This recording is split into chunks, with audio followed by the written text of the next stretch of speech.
Wanita ini ingin memonopoli triliun aset cucunya. Dan 365 hari setahun, wanita itu memberi cucunya obat yang menyebabkan polio. Agar hal ini tidak ketahuan oleh suaminya. Setelah dia mematikan kamera di dalam ruangan. Kemudian masukkan video yang ia memberi makan cucunya ke dalam memori kamera. Lalu, dia melihat obat yang dia siapkan. Memaksa dia untuk minum. Ayo, buka mulutmu.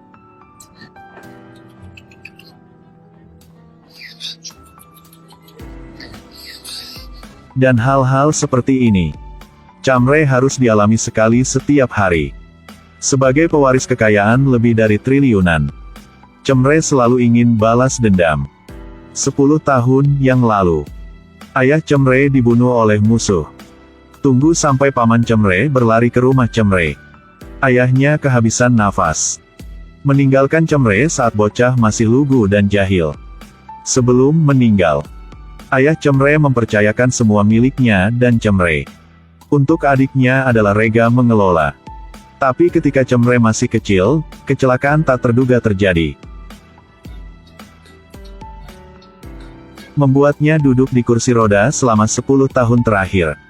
Setelah ini terjadi, Rega membantu Chamre mengelola kekayaan besar itu. Dan jaga Chamre dengan baik. Setiap malam dia akan mengajari Chamre beberapa pengetahuan terkait dengan menjalankan perusahaan. Sehingga suatu hari dia akan menyerahkan semua kekayaan itu kepadanya. Tapi semangat Chamre itu baik dan buruk. Jadi Rega mencari Chamre banyak pengasuh. Tapi setiap saat seperti itu, pengasuh akan selalu karena uang.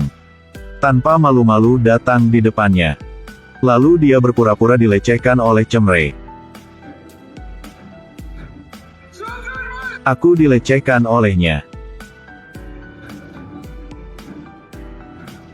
Karena itu, Rega harus membayar sejumlah besar uang untuk mengkompensasi mereka selama ini. Tapi kali ini, dia telah salah. Rega sudah memasang kamera di kamar tidur. Setiap detik, setiap menit, ia melihat apakah cucunya disakiti oleh orang lain. Pak Rega, bisakah Pak mendengar saya menjelaskan? Aku sudah tahu kesalahannya. Kali ini aku bersumpah. Pak Rega, aku bersumpah akan menjaganya dengan baik. Dengan tipe orang yang berani menggertak cucunya. Rega belum pernah memaafkan. Dia segera meminta pelayan untuk mengusirnya. Dan memerintahkan penjaga untuk membuatnya menghilang selamanya. Agar menemukan seseorang yang bisa menjaga Chamre dengan baik. Rega pasti akan menemukan istri untuknya. Jadi dia menginstruksikan kepala pelayan tua untuk menangani masalah ini. Dan bibi Chamre setelah mendengar ini dari kepala pelayan. Karena wanita ini mau anaknya bisa hidup kaya dan bahagia. Jadi dia menyuntikkan lebih banyak obat ke Chamre. Itu sebabnya ada adegan seperti pembukaan yang kami lihat. Cepat. Kepala pelayan menemukan seorang gadis yang bisa menjaga Chamre. Dia kemudian mengundang gadis itu dan keluarganya ke mansion. Mereka melihat gedung yang indah di depan mereka. Kemudian mereka tidak bisa berhenti mengeluh tentang bekas rumah mereka. Mungkin itu tidak sebesar toilet mansion Chamre. Waktu ini, Rega berdiri di lantai atas melihat ke bawah di tempat mereka berdiri. Dia menatap kedua gadis yang berdiri di depannya. Untuk kehidupan Chamre nanti, dia harus menyelesaikan ini dengan baik. Ibu gadis menatap mata kerinduan Rega. Lalu buru-buru memblokir di depan kedua anaknya. Karena dia disembunyikan oleh ibu mertuanya. Dia pikir mereka ada di sini untuk menjadi pengasuh. Tapi tak disangka ibu mertuanya ingin menjual putrinya ke Raga. Sampai malam, Cheng dibawa oleh kepala pelayan untuk menemui Chamre. Melihat pria yang kepalanya bahkan tidak bisa diangkat di depannya, Cheng agak curiga. Dia berpikir jika Chamre lumpuh, ini tidak sampai tidak bisa berbicara seperti ini. Mendengarnya mengatakan itu, Rega juga merasa hal ini sangat mencurigakan.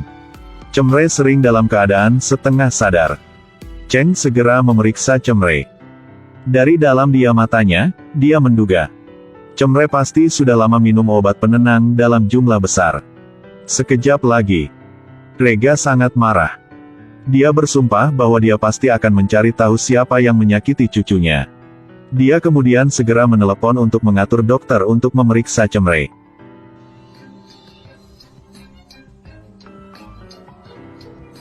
Saya meminta Anda untuk menjaga keponakan saya, tunggu sampai saya kembali. Ketika Rega menelepon dokter, putranya adalah Rem. Karena diduga terlibat dengan PSK, dia ditangkap. Karena dia adalah putra dari perusahaan kaya yang terkenal. Jadi berita segera menyebar ke seluruh surat kabar. Sekaligus, Cheng menemukan Cemre. Perlahan-lahan sadarnya kembali. Tapi Rega baru saja mendengar bahwa seseorang ingin mencelakai Cemre. Dia kesal banget. Cheng menasihatinya untuk tetap tenang dulu. Meskipun Cemre tidak bereaksi, dia masih memiliki kesadaran. Tepat waktu ini, HP Rega tidak berhenti berdering. Cheng menduga sesuatu yang sangat serius pasti telah terjadi padanya. Jadi dia menyuruhnya untuk menjawab telepon dulu. Sekarang suara di ujung sana. Dalam sekejap, wajah Rega tiba-tiba kesal. Sebelum ia meninggalkan, Rega menyuruh Cheng untuk menjaga Cemre. Mena hendak pergi keluar. Tapi Rega mencegahnya. Dia tahu putranya menjadi seperti itu. Karena ibunya terlalu memanjakannya. Rega dengan cepat pergi ke kantor polisi. Untuk membebaskan Rem dari penjara. Rega menghabiskan banyak uang. Namun, setelah ditebus, Rem masih tidak bersimpati pada ayahnya. Selama 10 tahun yang lalu, Rega hanya peduli Cemre. Perasaan ayah dan anak itu juga mulai mendingin. Keduanya hanya memandang-pandang. Lalu meninggalkan. Di sini, Cheng melihat laporan cek kesehatan Cemre sebelumnya. Kondisi fisiknya jelas membaik. Tidak mungkin menjadi seperti ini. Cheng berkata Cemre kalau dia bisa mendengar apa yang ia katakan. Tolong berkedip sekali. Namun, Cemre masih belum sadar. Pada waktu ini, semakin Mena berpikir, semakin marah dia. Tanpa penampilan Cemre, maka putranya tidak akan semanja seperti ini. Kemudian, Mena langsung menuju kamar Cemre. Dia mengangkat dagu Cemre. Kemudian tanyakan padanya mengapa dia tidak mati. Adegan ini dilihat oleh Cheng. Mena menoleh dan menjadi takut. Dia bertanya kepada Cheng mengapa dia ada di sini. Cheng mengatakan dia adalah pengasuh yang diundang oleh Rega. Melihat Cheng yang berani sombong dengannya. Tepat ketika Mena hendak memukulnya.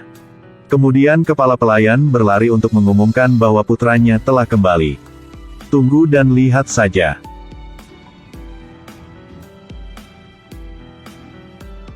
Apa yang wanita itu lakukan padamu? Apakah kamu takut padanya? Di sini, adik perempuan Cheng adalah Ava. Melihat Rem yang kaya sedang di luar, dia benar-benar ingin menikah dengannya.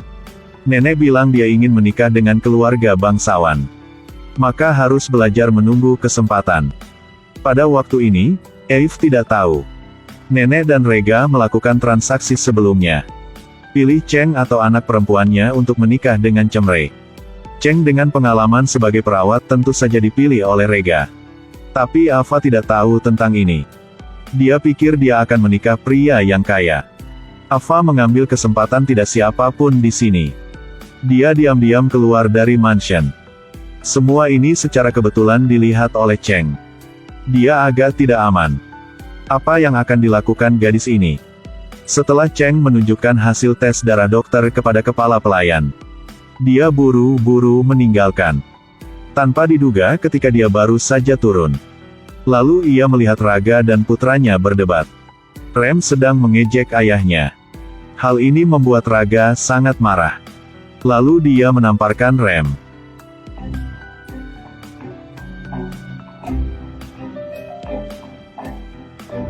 Melihat Rega kembali ke kamarnya, Cheng yang panik tanpa sengaja melarikan diri ke kamar Rem. Di luar, Mena memegang putranya yang gelisah. Sarankan dia untuk tidak melakukan hal bodoh. Aku tahu kamu patah hati. Aku hanya ingin memberimu keluarga yang utuh. Aku tidak ingin kau pergi dari rumah ini. Selama kamu tidak meninggalkanku, aku akan memberimu hadiah. Kau tahu betul bahwa aku tidak suka hadiahmu. Setelah mengatakan itu, Rem berbalik dan memasuki ruangan. Melihat Cheng berdiri di dalam ruangan, Rem juga berpikir ini adalah hadiah yang kejutan yang diberikan ibunya. Cheng hendak menjelaskan. Tak disangka, Rem segera berjalan mendekat dan menciumnya. Semuanya terjadi begitu tiba-tiba sehingga Cheng tidak punya waktu untuk bersiap. Dia mendorong Rem menjauh. Lalu beri dia tamparan. Melihat wanita yang marah, menyebabkan Rem menjadi semakin tertarik padanya. Nenek mereka yang mencintai uang melihat tumpukan dolar di depannya. Kemudian matanya tiba-tiba menyala. Tepat waktu ini, Ibu Cheng masuk ke kamar. Dia tahu wanita seperti apa ibu mertuanya. Jadi ia bertanya dari mana uang ini berasal. Ketika dia melihat surat di atas meja, dia telah paham semuanya. Ibu mertuanya pasti menyembunyikan sesuatu yang buruk darinya. Menghadapi pertanyaan menantu perempuan, ibu mertua telah mengatakan yang sebenarnya. Sang ibu tidak percaya apa yang dia dengar.